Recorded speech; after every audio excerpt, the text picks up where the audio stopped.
ماریا school سے آئی تو اسے بہت زور کی بھوک لگی تھی۔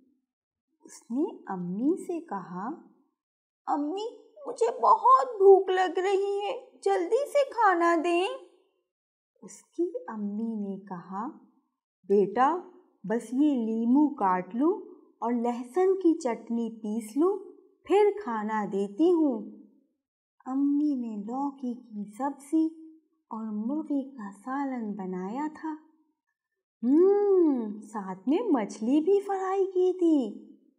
اور بھائی ماریا کی امی کھانا ہی اتنا مزیدار بناتی تھی کہ جو بھی اس کی خوشبو سونگتا اسے تو بھوک ہی لگنی تھی۔ ابھی ماریا کھانا کھانے بیٹھی تھی کہ اسے آواز آئی، ٹر ٹر۔ اب جو ماریا نے دیکھا تو ایک چھوٹا سا مینڈک اچھل کر ماریا کی طرف آ رہا تھا اور اس کے پیچھے لال بیگ بھی آ گیا۔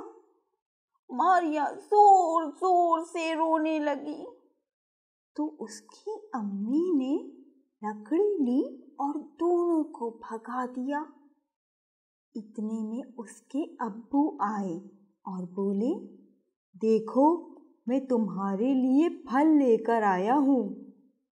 ماریا دوڑتے ہوئے گئی تو اس کے ابو نے اسے نارنگی اور ناشپاتی دی اور کہا، اسے دھو کے کھانا۔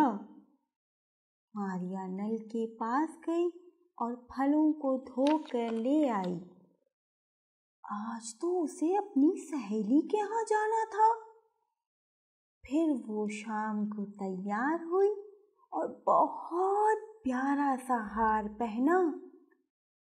جب وہ اپنی سہیلی کے ہاں پہنچی تو وہ جانوروں سے متعلق فلم دیکھ رہی تھی، جس میں بڑے بڑے ہاتھی اور پیارے پیارے ہرن جنگل میں کھیل رہے تھے۔ فلم میں کچھ لوگ جانوروں کی تصویریں بنا رہے تھے۔